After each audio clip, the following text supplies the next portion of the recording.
Donc, Noirs africains, il est important de se rappeler que la nature a des lois. Et les lois de la nature sont irréversibles. Dès que tu essaies de changer une loi de la nature, les conséquences sont implacables.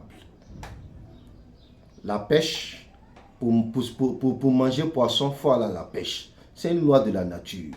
Celui qui refuse d'aller à la pêche, il aura les conséquences. C'est qu'on ne va plus manger poisson. Il n'y a aucun autre moyen de manger poisson si ce n'est pas d'aller à la pêche, malgré les risques qu'on encourt. Et ça, c'est une loi de la nature. Frères africains, comprenons aussi que la fraternité entre nous, Africains, malgré nous ne sommes pas de même tribu, c'est une loi que la nature nous a imposée. Les Africains sont des frères. Les Noirs sont des frères. Quelle que soit leur tribu, Mossi et Malinké, Bété, Akan, Atié, Djoula, nous tous ça là, il faut accepter quelque chose. Nous sommes des frères.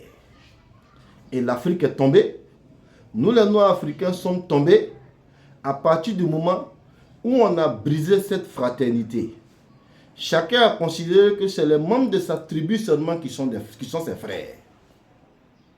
Chacun considère que ceux qui sont de ma tribu, c'est eux qui sont mes frères. Ceux qui ne sont pas de ma tribu, eux, ils ne sont pas mes frères. Voilà comment l'Afrique a commencé à tomber.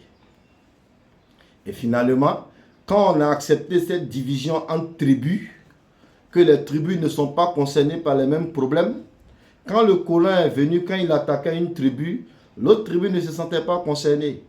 Ce qui fait que le colon attaque, c'est un exemple banal, le colon attaque le Malinké. Le Malinké, pendant que le Malinké a attaqué, le Mossi, c'est un exemple banal. Dit non, que bon, ça c'est le Malinké, ça ne nous concerne pas. Voilà comment l'Afrique est tombée.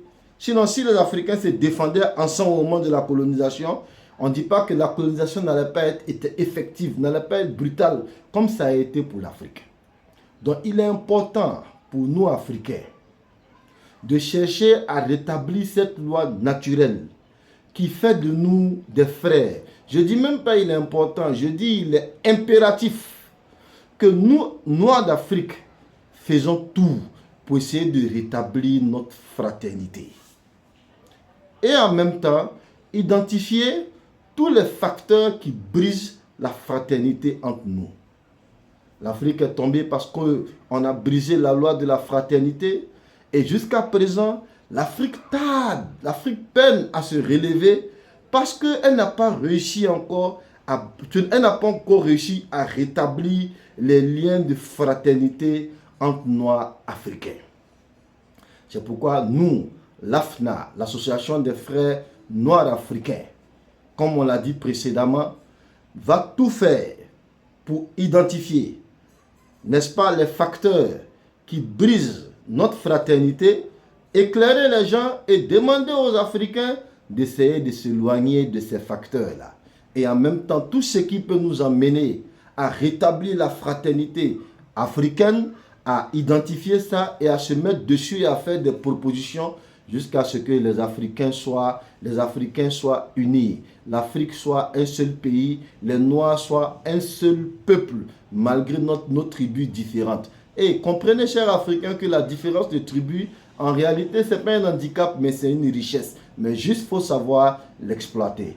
Donc, c'est pourquoi nous vous invitons à vous abonner au compte de AFNA et, si possible, à rejoindre même le groupe, l'association AFNA avec le numéro WhatsApp, n'est-ce pas, qui se trouve dans la bio. Bonne compréhension à vous.